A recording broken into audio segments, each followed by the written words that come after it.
તો મતદાન ટૂંકમાં સંતોષકારક એટલો ટકાવારી તો થઈ જશે, પણ આમાં એક મૂળ વાત સમજવાની જરૂર છે. માનો કે 100% એટલે કે 100 મત છે, 100 મતમાંથી 70%માં આપણે રાજી થઈ જઈએ છીએ, પણ ક્યાંક ને ક્યાંક લોકશાહી ખોખલી થાય છે.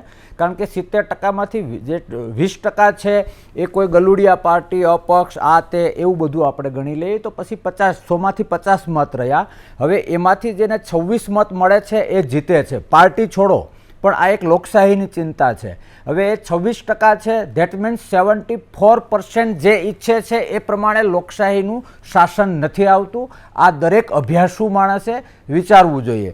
જે આંકડાઓ હું જોઉં છું ક્યાં કેટલું મતદાન થયું, તો હું જ્યારે બીએડ કરતો હતો અથવા તો જે એજ્યુકેશનના સિલેબસ છે એમાં ક્યાંક એવો ઉલ્લેખ છે કે જેમ એજ્યુકેશન વધે, એજ્યુકેશન શબ્દ તો ના વપરાય, કેળવણી અલગ વસ્તુ છે, જેમ શિક્ષણ વધે એમ દેશપ્રેમ વધે.